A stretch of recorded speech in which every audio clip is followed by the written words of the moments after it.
nós fizemos o prefácio dos 10 mandamentos. Começamos a partir do capítulo 20 de Êxodo, então, pedir que vocês estejam aí com suas Bíblias, né? O capítulo 20 de Êxodo. Fizemos uma introdução, justamente é o que tem referido à pergunta 44, e hoje nós vamos avançar um bocadinho mais a partir do versículo 3, certo? Então, nós vamos nos deter aí em Êxodo, capítulo 20, versículo 3, ok? O versículo 3 é o primeiro mandamento, e esse primeiro mandamento diz assim: não tenhas outros deuses além de mim. Essa é a versão contemporânea portuguesa. E a versão portuguesa um pouco mais antiga, que é geralmente aqui a maioria de nós temos, justamente esse: não terás outros deuses diante de mim. Então, há uma pequena variação entre diante de mim e além de mim, não é? Então vamos analisar aí, em primeiro lugar, essa questão do primeiro mandamento, ok? Eu queria dizer também, lembrar, né, até porque nós temos o Geraldo conosco e a Ludmila, mas os outros já estão acostumados. Se você tiver alguma pergunta, você não tem problema, pode abrir o seu microfone ou levantar a mãozinha, tem uma mãozinha aí, mas você fique muito à vontade, certo? Para poder fazer alguma pergunta que não entendeu muito bem aquilo que nós chegamos a dizer. No final, geralmente, aqueles que desejam aí usar os seus 5 segundos de alguma coisa que chamou a sua atenção, né? Então, pode fazer os seus 5 segundos aí à vontade no final, quando nós estivermos a concluir. Acredito que nós devemos, por volta das 21 horas, nós fazemos vamos finalizando, ok? Na minha tela, não é? Nós temos aí, eu acredito que você já tem o próprio catecismo, mas eu quero compartilhar. Então, nesse compartilhamento, você vê aí qual é o primeiro mandamento, não é? Esse primeiro mandamento é justamente o que nós acabamos de ler: não terás outros deuses além de mim. Êxodo 23. Vocês se lembram que nós falamos que os primeiros mandamentos, os primeiros 4 mandamentos, eles se referem ao amor a Deus, que foi justamente o resumo feito pelo nosso Senhor Jesus. Então, os 4 primeiros e os 6 últimos dos 10 mandamentos, eles se referem ao amor ao semelhante. Então, foi justamente há 15 dias atrás, e nós estávamos a comentar justamente, a trabalhar sobre esse assunto, quando o Senhor Jesus resumiu a lei moral em amar a Deus, não é? De todo o coração, de toda a força, de todo o entendimento, e amar o próximo como a si mesmo. Então, esse primeiro, ele está dentro da relação, do relacionamento de amor com Deus, né? Então, nós percebemos aí o primeiro mandamento. Olha a resposta aí, o que exige o primeiro mandamento, né? Então, nós temos aí, o primeiro mandamento exige de nós o conhecer e o reconhecer,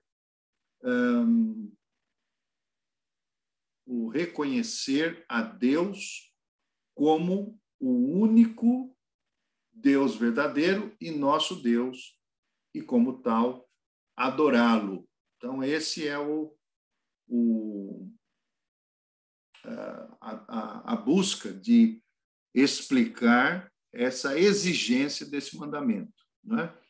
Primeiro, conhecer a Deus. Nós falamos sobre essa questão do conhecer a Deus, que é justamente o âmago da vida, não é?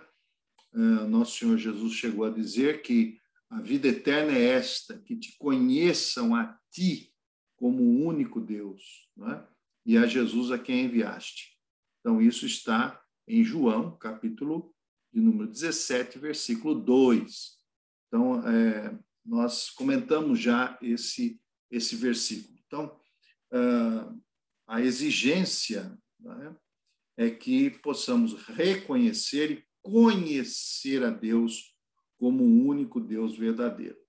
Note bem que nós estamos... Eu queria pegar agora essa palavra, o único, para percebermos aí uma ênfase nessa questão do único Deus. Quando o texto diz, não terás outros deuses além de mim, ele está a falar sobre exclusividade, né? Ele não está a falar sobre prioridade.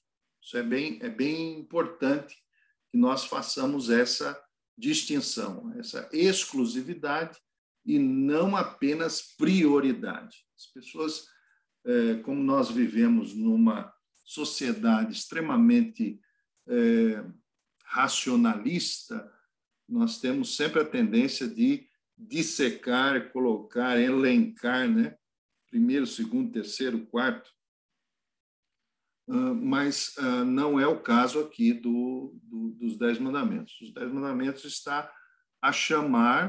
está a chamar Israel, está nos chamar também a respeito daquilo que ele quer nesse relacionamento. O relacionamento, o amor, ele tem que ser exclusivo, né?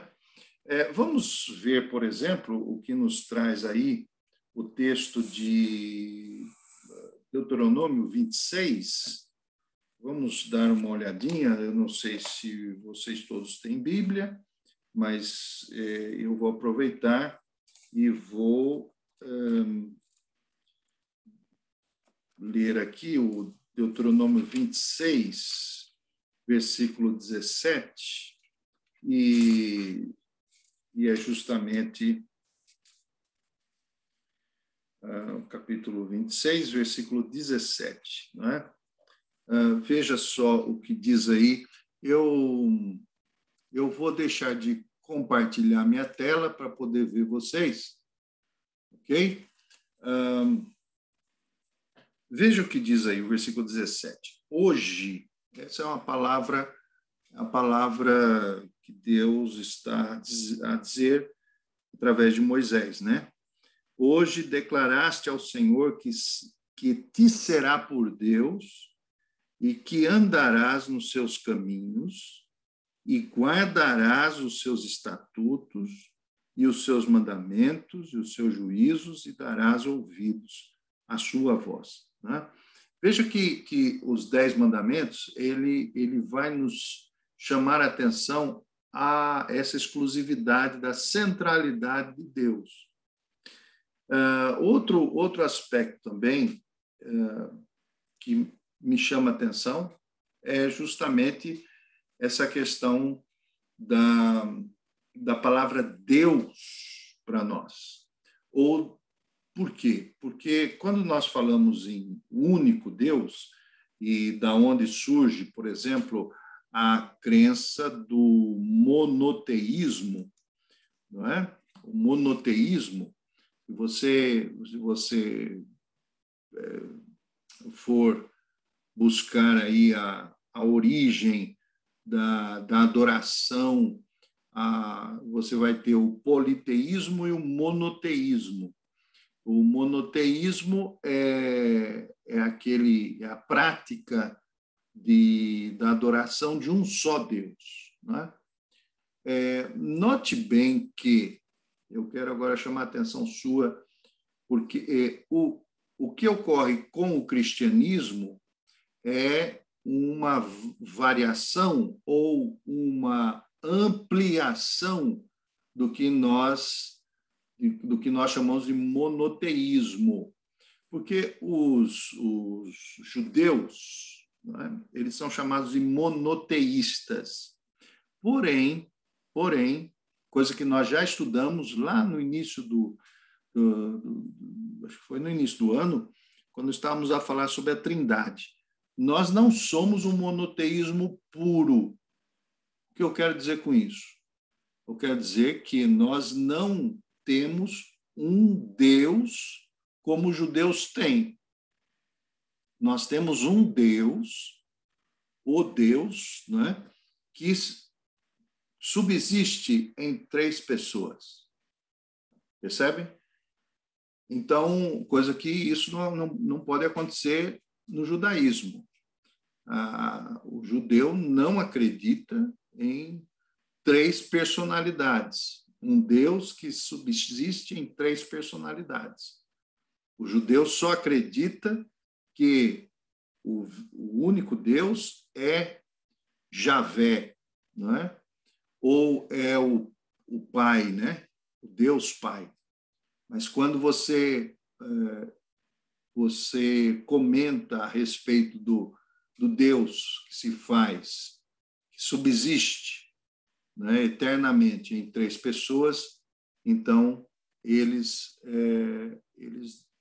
colocam isso como uma heresia para eles. Né? Tanto que, quantas vezes aconteceu isso, o Nosso Senhor, né, várias vezes foi, e ele foi justamente condenado pelos judeus da época, que diziam que ele se fazia filho de Deus, né?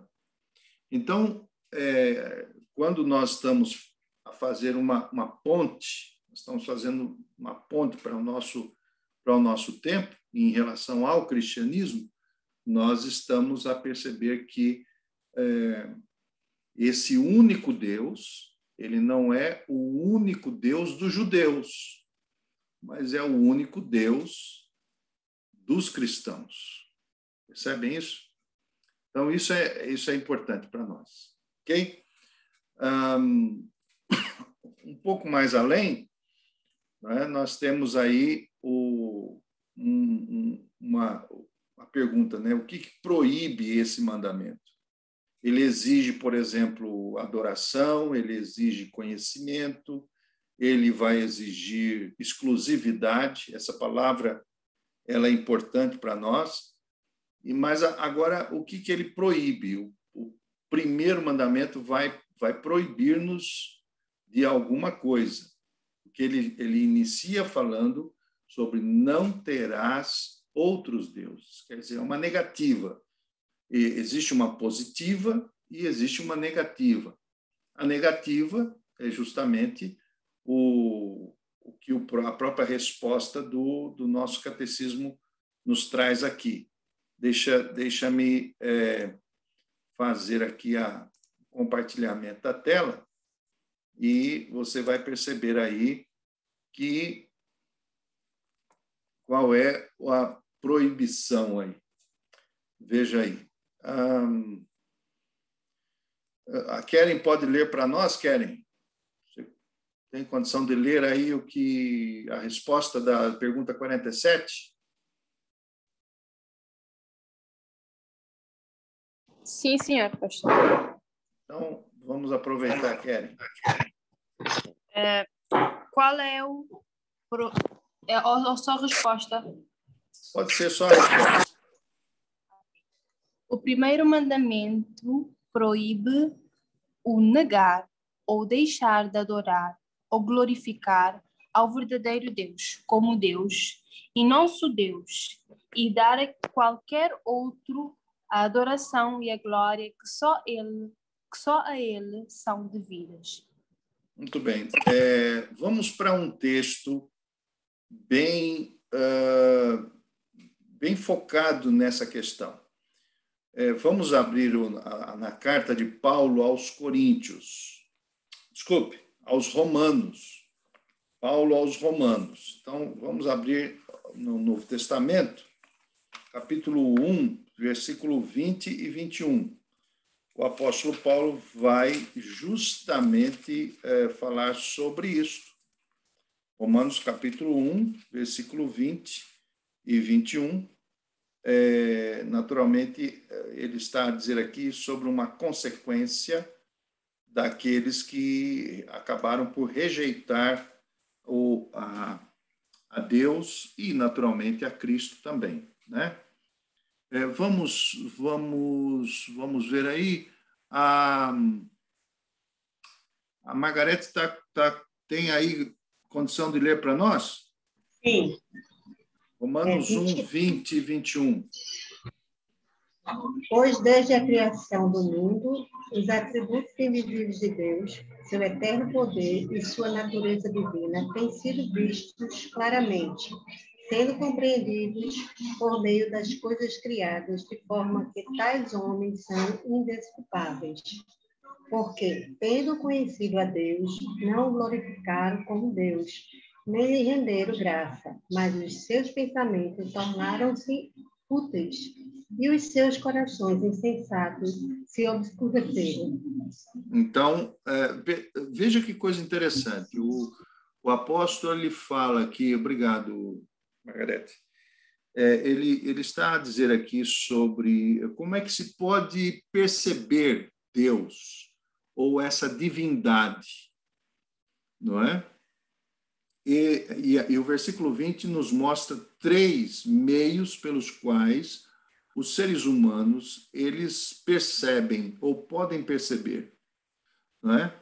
Primeiro, veja só aqui, versículo 20, note o versículo 20, diz aí, pelas suas coisas invisíveis, não é? Essa é a primeira. O seu poder eterno, a segunda, e a sua divindade, né? Esses três, vamos dizer assim, esses 3 qualificativos, eles são revelados através de quê? Através das coisas que foram criadas, através da natureza, através do cosmo, vamos chamar cosmo, tá bom? Através do cosmo. Como é que o ser humano pode perceber Deus? Ele percebe Deus através do poder de Deus, através da sua divindade, dos seus atributos, as coisas que são visíveis. Contudo, existe o versículo 21 aí. E o versículo 21 diz o quê? Porquanto, tendo conhecido Deus, não o glorificaram. A questão não é só perceber, não é apenas saber, mas é glorificar a Deus. Versículo 21. Olha que coisa interessante, dá até uma mensagem de domingo, viu, gente? Ô, Edmundo, escreve aí. Viu? Aí diz aí, a questão não é só ver, a questão não é só perceber. Eu sei, mas a questão aqui é não glorificar, não dar graças e, pelo contrário, os seus discursos se desvaneceram porque o coração se tornou obscuro. Então, é interessante. Isto é claro para nós. Quando nós percebemos aqui, sim, nós temos o versículo 25 ainda. Margarete, ajuda-nos novamente aí com o versículo 25 do mesmo capítulo. Sim. Trocaram a verdade de Deus pela mentira e adoraram e serviram a coisas e seres criados, em lugar do Criador, que é bendito para sempre. Amém. Então, olha aí, mais um. O que acontece aí? Mudaram a verdade de Deus em mentira, honraram que serviram mais a criatura do que o Criador. Então, é uma inversão, é uma troca de posição aí. Eu quero chamar a atenção, por exemplo, para nos nossos dias, isso tem acontecido muito dentro das igrejas. Dentro das igrejas isso acontece muito. Não sei se vocês já perceberam isso. E a gente diz assim, não, eu vou para a igreja para adorar a Deus, não é? Mas só que quando a gente se encontra, há uma inversão de polos. Nós tiramos Deus do centro e colocamos quem? Colocamos o ser humano, não é? Então, nós sabemos, por exemplo, que a primeira manifestação de fé é justamente a adoração, não é? E foi isso que aconteceu, por exemplo, desde Gênesis. Desde o Gênesis, você vai perceber o quê? O que acontece com as oferendas. Os filhos de Adão e Eva, eles praticaram o primeiro culto. Não é? Você se lembra disso, Sânia? A Sânia está conosco aí também, a esposa do Edmundo. Não é? Ô Sânia, você se lembra de que a primeira manifestação de culto foi através dos filhos de Adão e Eva? O que eles fizeram lá, Sânia? Lembra a gente? Foi a oferta do fruto. Caim pegou o fruto e Abel também. Então, eles ofereceram. A primeira, veja que essa é a primeira manifestação, expressão da fé, não é? Quando o ser humano ele se projeta num relacionamento com Deus, então ele quer oferecer alguma coisa. E basicamente o que é adoração? A adoração é um oferecimento. Então, só que ali nós vamos perceber que a coisa não andou muito bem. Que o Caim ofereceu algo e o Abel também.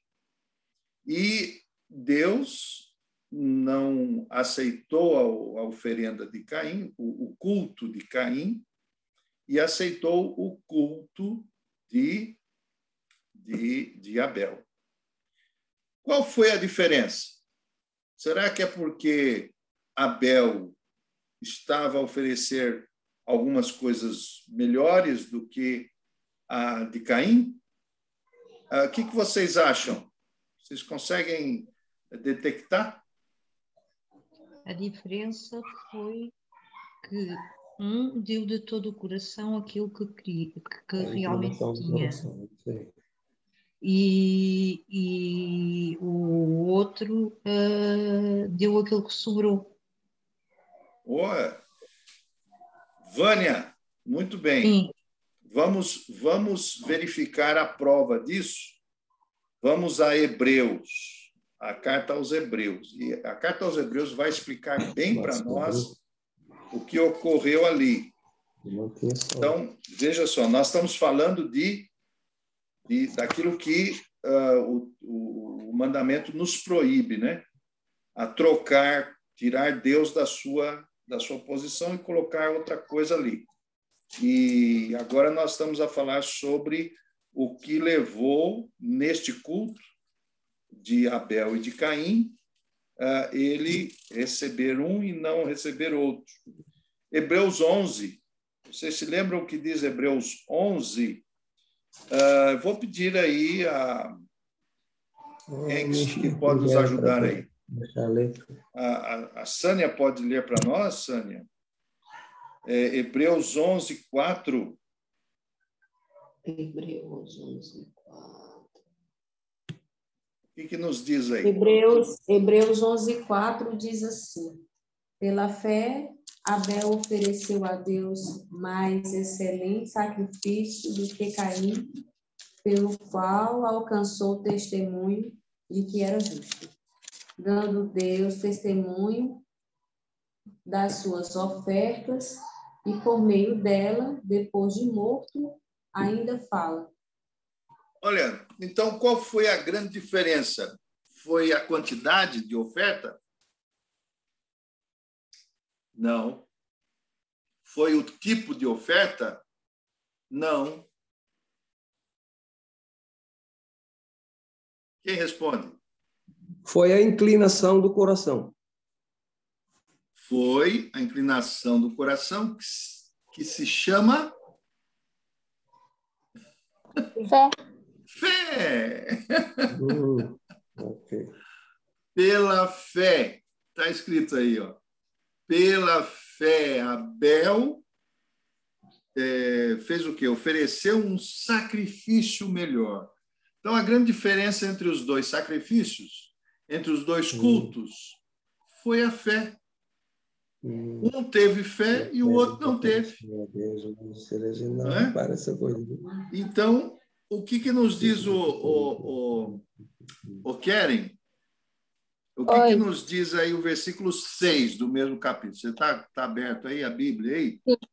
Sim. Possível agradar a Deus, pois quem dele se aproxima precisa crer que ele existe e que recompensa aqueles que o buscam. Olha aí, sem fé é impossível.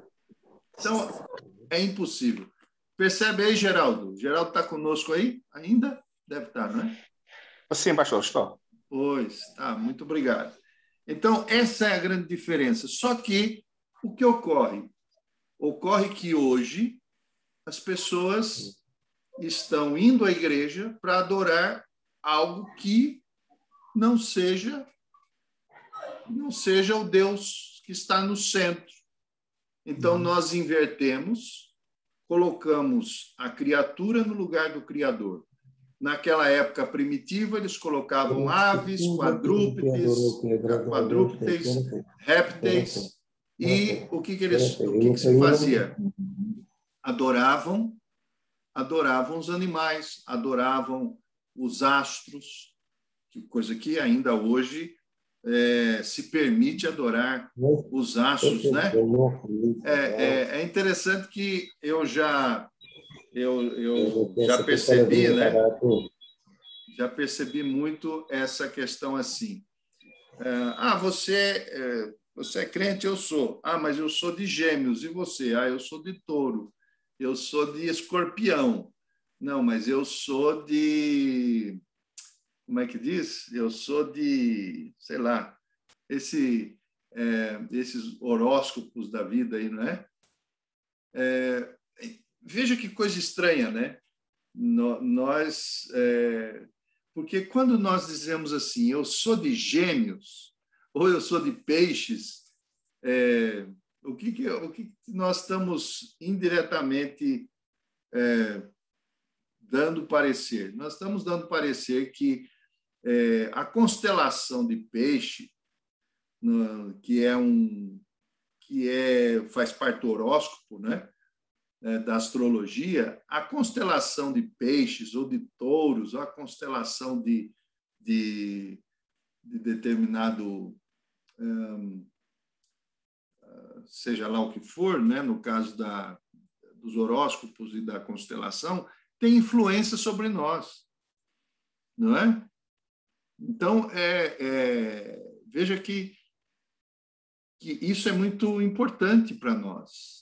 Até que ponto, por exemplo, nós trabalhamos com Deus e trabalhamos com os horóscopos da vida? Ou trabalhamos, por exemplo, com o que o pastor, que é mais ungido, né? Ele vai falar para mim, né? Então, eu vou à igreja porque fulano vai trazer aquela mensagem. Algumas pessoas, eu já percebi isso algumas vezes, até mesmo na minha denominação, o pessoal diz assim, quem é que vai pregar hoje? Quem é que vai ensinar hoje? Não é? Como se nós dessemos uma carga mais especial, uma força mais especial àquele que tem ali aquela unção, né? Aquele poder especial. E, na verdade, nós não percebemos, mas isso claramente alterar a nossa relação com Deus. Amar a Deus de todo o coração é exclusivamente colocá-lo como único. E isso é muito importante para nós. É claro que há uma variação enorme do ponto de vista dessa relação com Deus, né? E hoje, por exemplo, como é que nós administramos isso na nossa mente, no nosso coração. A Vânia tem uma palavrinha, uma pergunta? Sim, pastor. Houve uma vez que o pastor Cláudio me ensinou em relação a isso dos astros. Inicialmente, logo quando o pastor veio para cá, foi logo no início, ele me ensinou, quando te perguntarem qual é o teu signo, responde, sou o leão de Judá.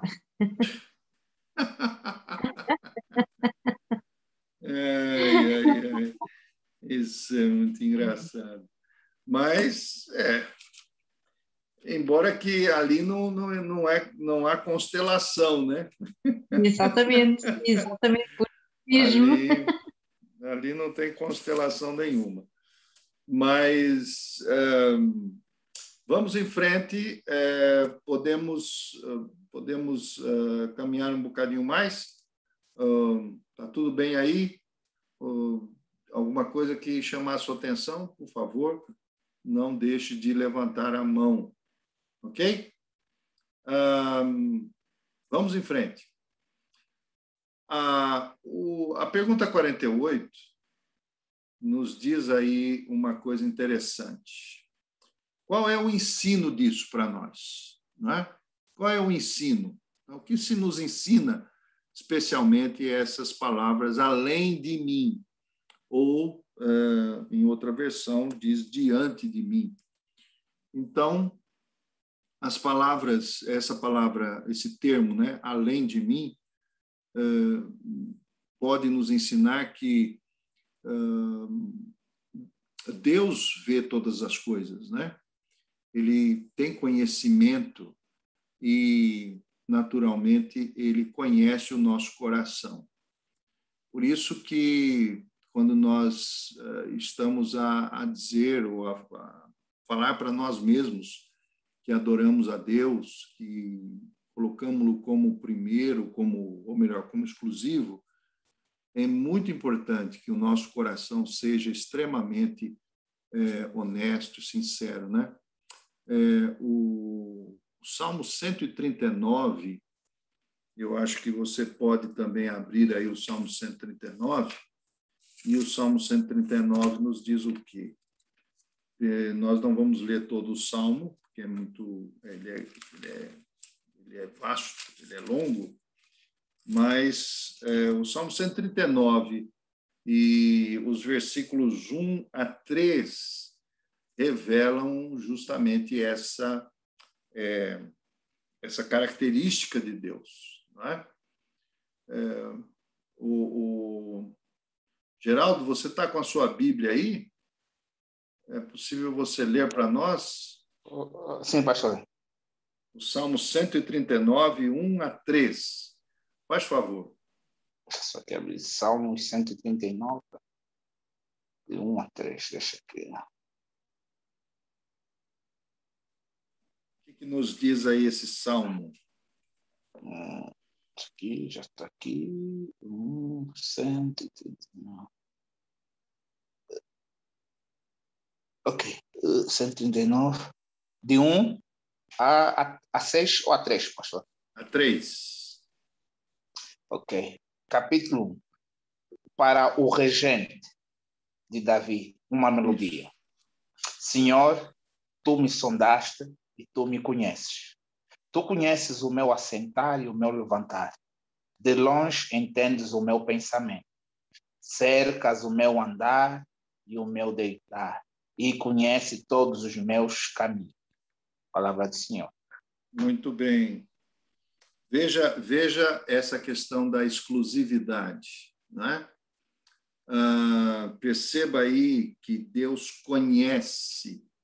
Há algo que deve ser levado em consideração quando ele diz assim: não terás outros deuses além de mim, porque, na verdade, ele conhece, não é? Ele sabe, ele perscruta, né? Veja que ele diz assim: conheces os meus, na minha versão mais contemporânea aqui, ele diz assim: conheces o meu assentar e o meu levantar. Na minha versão, ele diz assim: conheces todos os meus movimentos, né? A distância, sabes os meus pensamentos. Ele vês-me quando trabalho e quando descanso. Conheces todas as minhas ações. Ou então, cercas o meu andar, conheces todos os meus caminhos. Então, não dá para nós dizermos assim, e esse é o grande ponto aí que eu quero chamar a atenção. A nossa relação com Deus, ela é extremamente pessoal, extremamente íntima. Hoje nós temos essa tendência que tem saturado, pelo menos tem me saturado pessoalmente, essa questão de dar provas, né? Nós sempre estamos preocupados em dar provas para os outros. Então, quando falamos de Deus, temos que falar de Deus, expomos determinados e mandamos mensagens a torto e a direito, né? Enviamos, somos aqueles... nós não nos satisfazemos, por exemplo, apenas com a sinceridade do nosso coração. E isso é muito mal, porque tantas vezes nós acabamos fazendo e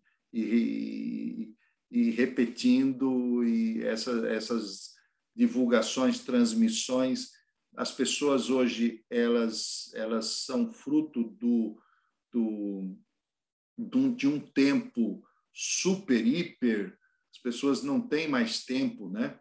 Então, por exemplo, eu posso perceber porque isso acontece comigo.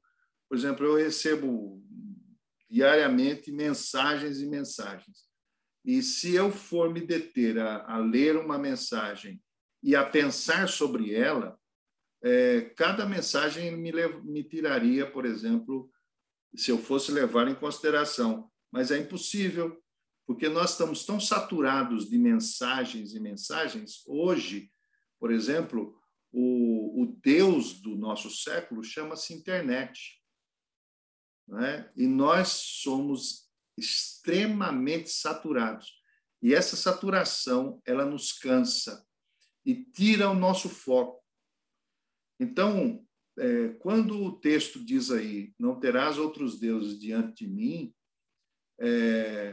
há um Deus que tem tirado o nosso tempo, quando nós achamos que temos que ser o eixo, temos que ser a dobradiça da história, temos que fazer valer as nossas evangelizações. Não estou a dizer que nós não devemos evangelizar, mas eu estou a dizer que nós devemos cuidar para que nós não usemos da Bíblia de uma forma banal, saturando de palavras, de mensagens, quando, na verdade, a grande questão é o meu coração. É o meu coração, minha relação com Deus. É isso que importa. Infelizmente, por exemplo, o nosso movimento, a nossa crença, né, ela coloca sobre nós uma culpa, uma necessidade que nós temos que sempre colocar mensagens, frases de efeito, para ver se, de alguma maneira, as pessoas vão ser pescadas. Quando, na verdade, esse é o Deus deste século. O Deus desse século chama-se internet, e nós precisamos tomar muito cuidado com a maneira como nós abordamos, ou se precisamos abordar tanto as pessoas para que elas realmente venham a se inserir ou a acreditar em Deus, não é? Quando, na verdade, todo mundo acredita em Deus, só não acredita em Cristo. Né? Você pode perceber, por exemplo, o número de mensagens que são trocadas pelo WhatsApp, Telegram, Facebook, Instagram, e fala-se sobre Deus, Deus, Deus, mas fala-se muito pouco sobre Cristo. Por que será? Porque Deus todo mundo pode acreditar, mas Cristo geralmente é um filtro. Acreditar em Cristo já é um filtro. Então, precisamos cuidar dessa questão, dessa saturação desse Deus deste século, né? É impressionante, por exemplo, como o Instagram hoje ele está recheado de tantas mensagens, e o que você faz? Desculpa. Você passa o dedo, vai passando o dedo assim, ó, você nem dá atenção, não é? Por quê? Porque a mensagem caiu na banalização. Então, muito cuidado, né? O cuidado que eu digo a você, eu também digo para mim. Tem que ter muito cuidado, muito discernimento. E às vezes é melhor nem falar alguma coisa. E simplesmente cuidar do nosso coração para que nós possamos realmente ter uma relação de amor com Deus, não é? A Margarete está colocando aqui uma perguntinha no bate-papo, no chat. Ela diz assim: o que acha que leva as pessoas a fazer isso? O tempo todo repetir sem refletir, como um movimento que leva a ser como Jesus Cristo. Quer dizer, é aquilo mesmo que eu disse, não é? Quer dizer, é a banalização da mensagem. Hoje as mensagens são tão plurais e tão... elas são carregadas, né? De frases de efeito, e sempre nós estamos... Eu me lembro, por exemplo, de um colega que, no sermão de prova no seminário, isso há muito tempo atrás, eu Edmundo, eu estava fazendo meu seminário e teve um colega que quis fazer foi fazer um rebuscamento, citou uma palavra, uma frase, e colocou o autor diferente. Ele, eu acho que confundiu, e o professor estava lá, ele era o professor, a pessoa estava a ouvir a mensagem, e o professor disse: olha, esse homem nunca falou isso. Não é? Essa frase não é dele, não. Então, as fake news existem desde aquela época, não é? E tem muita gente que diz: olha, porque fulano disse isso, aí coloca lá uma frase, né? Coloca a cara do fulano ali, do Beltrano, né? Quando, na verdade, pode ser até uma fake news, né? O que leva as pessoas a fazerem isso é o tempo, nosso tempo, é a superficialidade. Quando nós, por exemplo, estamos preocupados em estudar o primeiro mandamento, aqui hoje, né? Pouca gente tem interesse para isso. Talvez nós teríamos um número maior se eu dissesse assim: olha, nós hoje vamos fazer a oração das 7 estrelas do Apocalipse, né? nós vamos fazer a oração dos 4 candelabros, né? Ou então nós vamos fazer a chuva descer aonde você está agora, nesse momento, não tem... Então, as pessoas elas são atraídas pelo Deus delas. Por isso que esse primeiro mandamento, ele define muito bem. Nós temos que cuidar dessa exclusividade. Tiramos a Deus e colocamos o homem. Por exemplo, você vai a uma igreja onde sem adoração, ou melhor, para você adorar a Deus, você precisa hoje de gelo seco, igreja escura, som daquelas mesas, né, de 64, 128 canais, né? Um DJ lá na frente, né? Um MC. As igrejas estão abarrotadas de gente para isso, né? E eu me preocupo muito, porque todos esses rebuscamentos, eles acabam abafando aquilo que é o principal, né? Então, isso é muito grave. Nós estamos vivendo um tempo muito gravoso. Nós estamos vivendo tempos confusos. E quando nós estamos a falar sobre não terás outros deuses diante de mim, existem deuses para todo canto, de todo tipo, não é? Muito cuidado, muito cuidado. Quando você precisa, por exemplo, de um violão para adorar a Deus. Quando você precisa de uma bateria ou de uma coisa, porque senão as pessoas não vão chegar aonde nós queremos que elas cheguem. E quando, na verdade, é nós que queremos. Então, nós somos o nosso próprio Deus. Então, muito, muito sério isso. Eu quero até fazer desse primeiro mandamento o nosso assunto de hoje. Por quê? Porque, dependendo da nossa relação com Deus, que nós vamos viver este evangelho.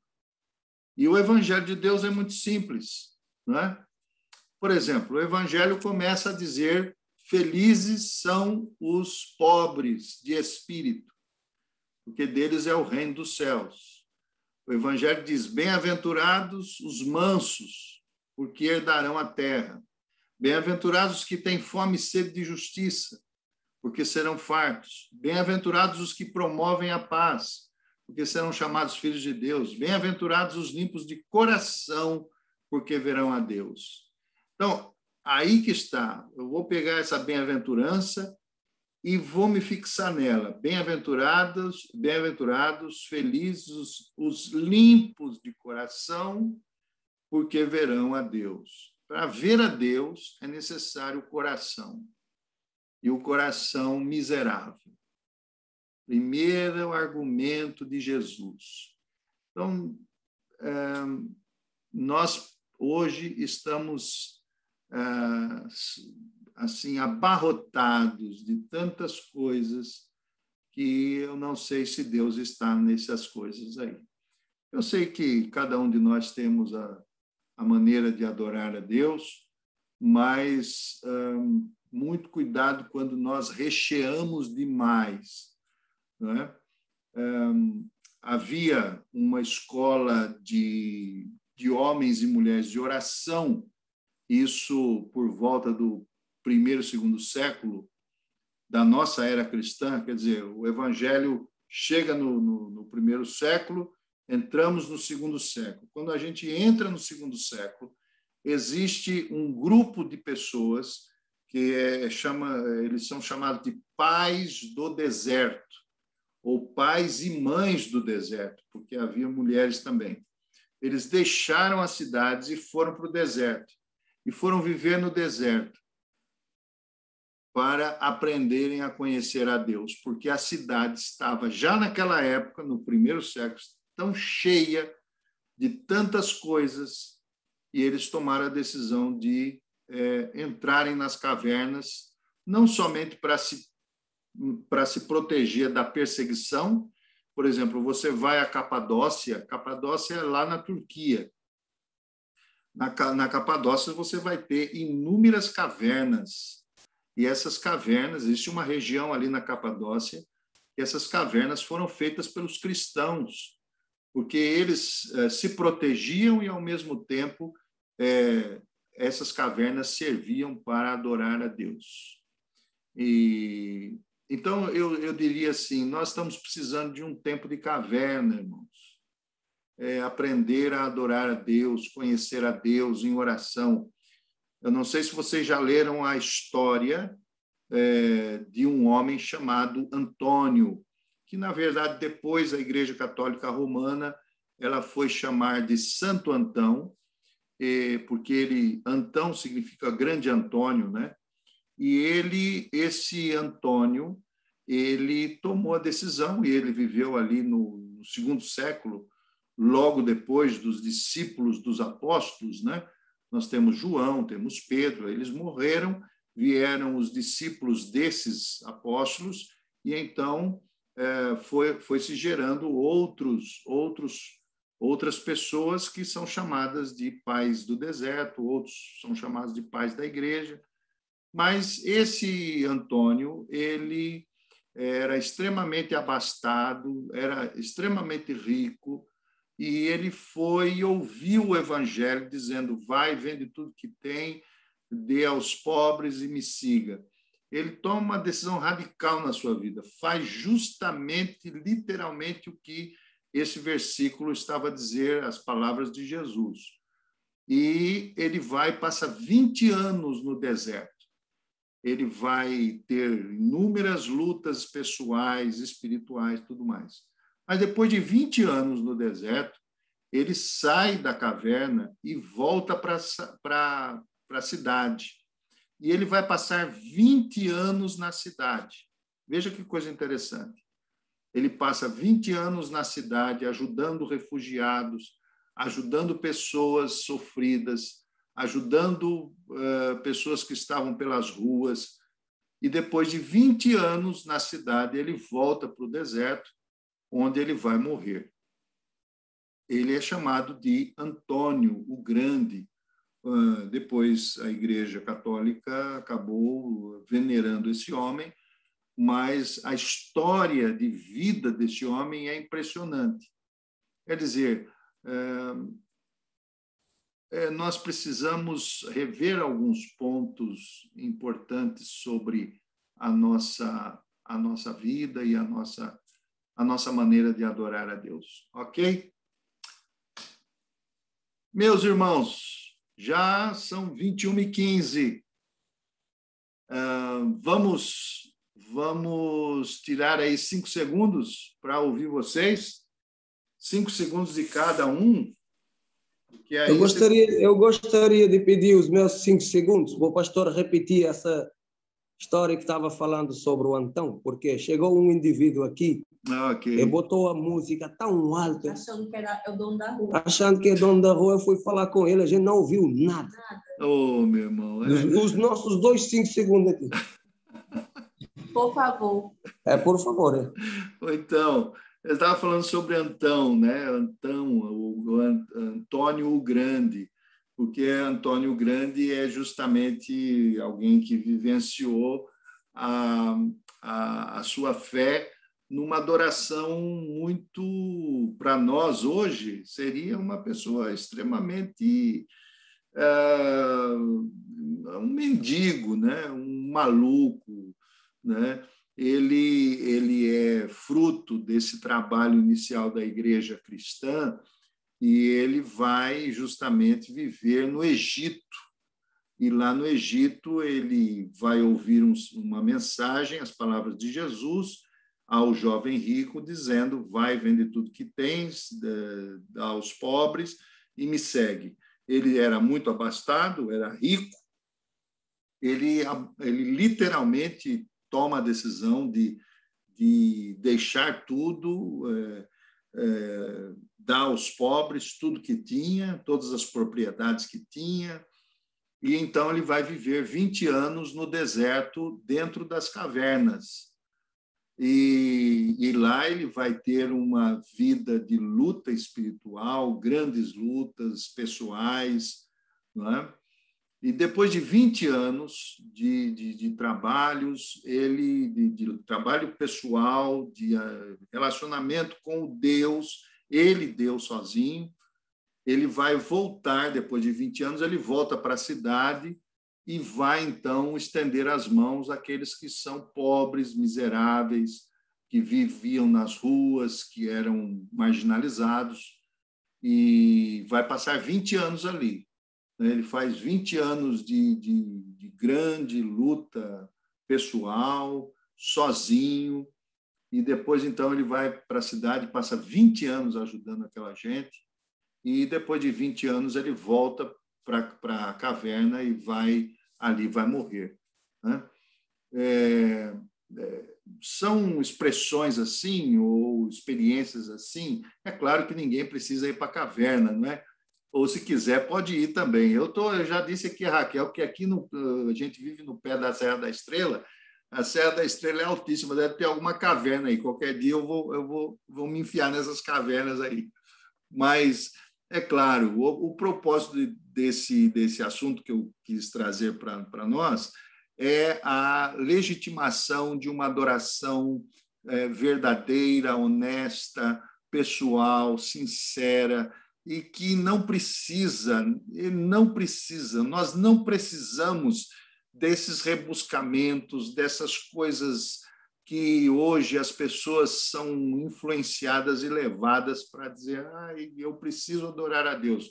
E eu preciso adorar a Deus, as pessoas hoje estão indo para determinados shows, elas pagam para adorar a Deus, elas pagam, vão, né? Tem um outro lá que, não, vou chamar uma pessoa aqui especial, né? Tem pastor que diz assim: vou chamar uma pessoa aqui especial, esse aqui, ele vem, é uma pessoa especial, ele vai dar um testemunho forte, né? E aí, então, você tem 500, né? Você me passa 500 aí. Aquele que tem menos pode até passar 250, mas eu aceito, né? Quer dizer, não é nem Deus mais que aceita, é o próprio pastor que está ali, que faz todo esse trabalho. Quer dizer, esse culto da troca, esse culto da negociata com Deus, né? Eu dou alguma coisa para Deus. Isso é uma forma muito primitiva. Não sei se vocês percebem isso, mas no paganismo isso já existia. Por exemplo, existia o Deus Sol, ou o Deus Lua, ou o Deus da chuva, da tempestade. Então, para que nós pudéssemos aplacar a ira, né, nós faríamos o quê? Nós faríamos um sacrifício humano, né? Entregaríamos um bebê para eles, para aplacar essa ira. É uma troca, isso é uma troca. Nós estamos dando alguma coisa para Deus nos dar outra coisa. Quando, na verdade, a nossa religiosidade hoje está muito baseada nisso. As pessoas vão à igreja.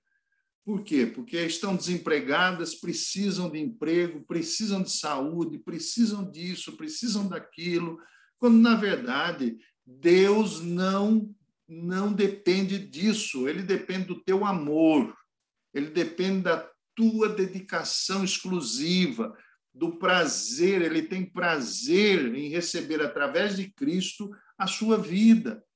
Então, isso é muito grave. Nós não precisamos desses rebuscamentos que temos hoje.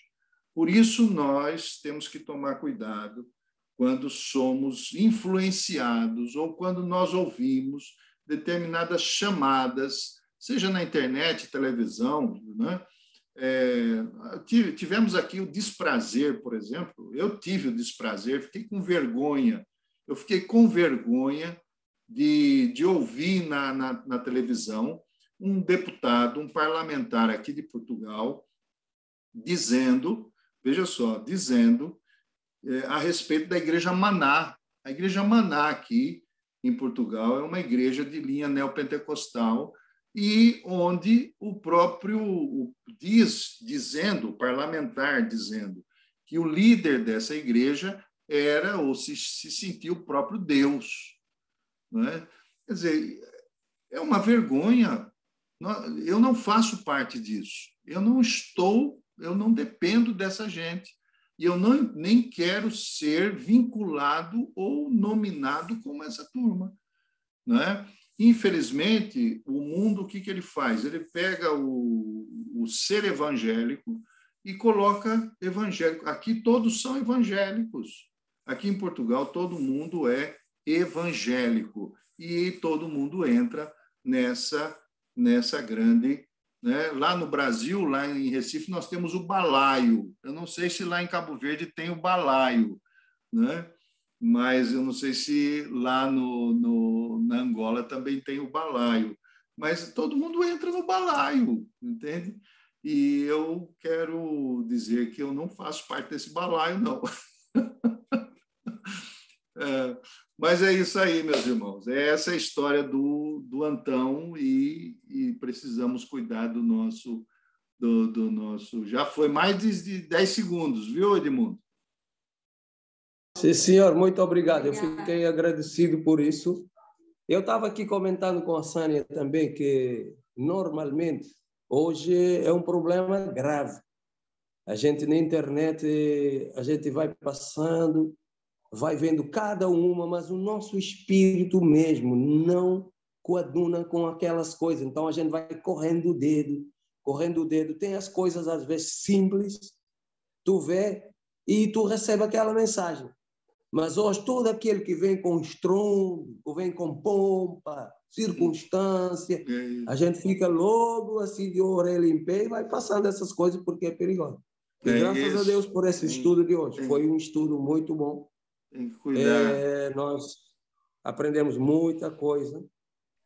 Então, graças a Deus por isso. Então, amém. Vamos ensinar os outros, vamos dizer isso para os outros, não é? Exatamente. E nós precisamos ajudar os outros, porque eles também estão muito confusos, né? Eles precisam disso. Muito bem. A Keren, será que tem 5 segundos? A Margarete, a Vânia e o Geraldo? 5 segundos. Os meus 5 segundos, pastor, eu pus a pergunta no bate-papo. Tá bom. Tá certo, tá bem. Tá ótimo. Tá bem, querida. E o Geraldo e a Keren e a Margarete?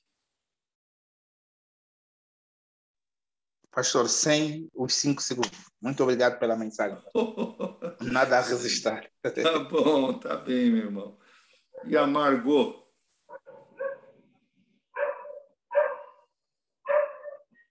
Abre o... Não, eu acho que você falou tudo quando você diz que não é Deus que depende da gente, a gente é que depende dele, né? Então, ele não precisa que a gente saia jogando panfleto, fazendo piruetas, fazendo fogos de artifício, ou então um projeto da NASA para uma mensagem chegar a alguém. Ele mesmo já faz isso com o Espírito Santo, né? Olha, eu acho que é... Jesus diz que o Espírito Santo é como uma brisa, como um vento. Nós não sabemos de onde vem, nem para onde vai. Então, ele é como uma brisa. Exato. Muito bem. A Keren, para fechar. Pastor, parece que hoje o senhor chicoteou a gente. Oxi! Brincadeira, pastor. Não, mas foi... não. Então é uma chicotadinha fraternal. Exato, no amor. Porque é importante isso para poder crescer, senão, como aqui dizem em Cabo Verde, é do pequeno que se torce o pepino. Então, você tem que... A palavra diz também que tem que ter a vara na criança para tirar a estultice, então é muito bom. É isso mesmo. Olha, continuamos a dizer assim, que o Senhor tenha misericórdia de nós. Amém. Não é? Que o Senhor tenha misericórdia de nós. Então, essa é a nossa oração. Nós vamos orar, então. Eu quero manifestar minha alegria aqui com a presença do Geraldo, né? Que A Ludmila, eu acho que não conseguiu ficar até o final por causa da rede. Infelizmente, onde ela está, a rede não é muito boa. Mas vamos continuar orando uns pelos outros, vamos continuar orando pelos nossos ministérios, pela nossa vida, nossas famílias. Vamos orar uns pelos outros. Nós temos irmãos aqui de Portugal, aí de Cabo Verde, aí em Angola, no Brasil. Vamos cuidar. Os tempos, eles são perigosos. Há tempos, nós estamos vivendo tempos muito atribulados, não é? Mas vamos continuar perseverando. E o Senhor Jesus diz, ademais que nós conheçamos que somos, pela graça dele, unicamente eleitos, escolhidos, amados, antes da fundação do mundo, ele também nos diz assim, na paciência vocês terão a salvação das vossas almas. Vós tereis a salvação das vossas almas. É na paciência. Então, vamos pedir ao Senhor paciência. Tá bom? Vamos orar? Senhor, nós te agradecemos por esta noite que passamos juntos. Pedimos que o Senhor, ó Pai, na tua graça, esteja a renovar e a fortalecer a vida de cada um. Especialmente pedimos pela vida do Geraldo, que é a primeira vez que está conosco. Rogamos pela vida da Vânia, também da Keren, da Margarete, da Sânia, do Edmundo, da Ludmila e de todos aqueles outros que são nossos irmãos, que fazem parte do nosso grupo, que hoje não puderam estar presentes. Alcança-os, ajuda-os, anima-os, dá-lhes sempre perseverança na fé, no amor em Cristo, que eles te amem verdadeiramente e possam também ajudar tantos que estão confusos, desesperados e precisando, Senhor, da tua misericórdia. Agradecemos por essa noite, em Cristo Jesus. Amém. Portanto, irmãos, Amém. Um abraço para todos. Deus os abençoe. Pastor? Pois? Antes de terminar, eu queria agradecer o grupo. Eu não sei se eu vou ter mais possibilidade de continuar a assistir os estudos na segunda-feira, porque vou entrar na escola amanhã, né? Sim. Vamos. Exato. Quero agradecer. Vamos acompanhar. Vamos acompanhar Amém. A Keren nas nossas orações, né? E que Deus esteja a cuidar da sua vida, abençoá-la, orientá-la, tá bom? Amém. Então, em nome de Jesus. Deus abençoe. Quando puder, vai dando notícias, tá bom? Exato. Amém. Eu disse que era chicoteada, mas é só de brincadeira, porque esse assunto também é verdade, traz muitas dúvidas, porque você ouve muitas coisas, mas o Espírito Santo vai trazendo o entendimento e vai... muitas vezes eu faço orações dizendo, Deus, traz esclarecimento. Então, ele vai trazendo e mostrando aquilo que é a sua palavra, e ele está desconstruindo o que não é dele e construindo. E ele vai te dar o discernimento para saber o que é da sua palavra. E agradeço a Deus pela vida do pastor e todos os irmãos. Que Deus vos abençoe. Amém. Amém, querida. Geraldo, foi um prazer, viu, ter você conosco. Tá bem, pastor. Muito obrigado. Está convidado a voltar. Ok, pastor. Tá bom? Um abraço para vocês todos, meus irmãos. Um abraço. Até segunda, se Deus quiser. Tchau, tchau. Deus abençoe cada um. Amém.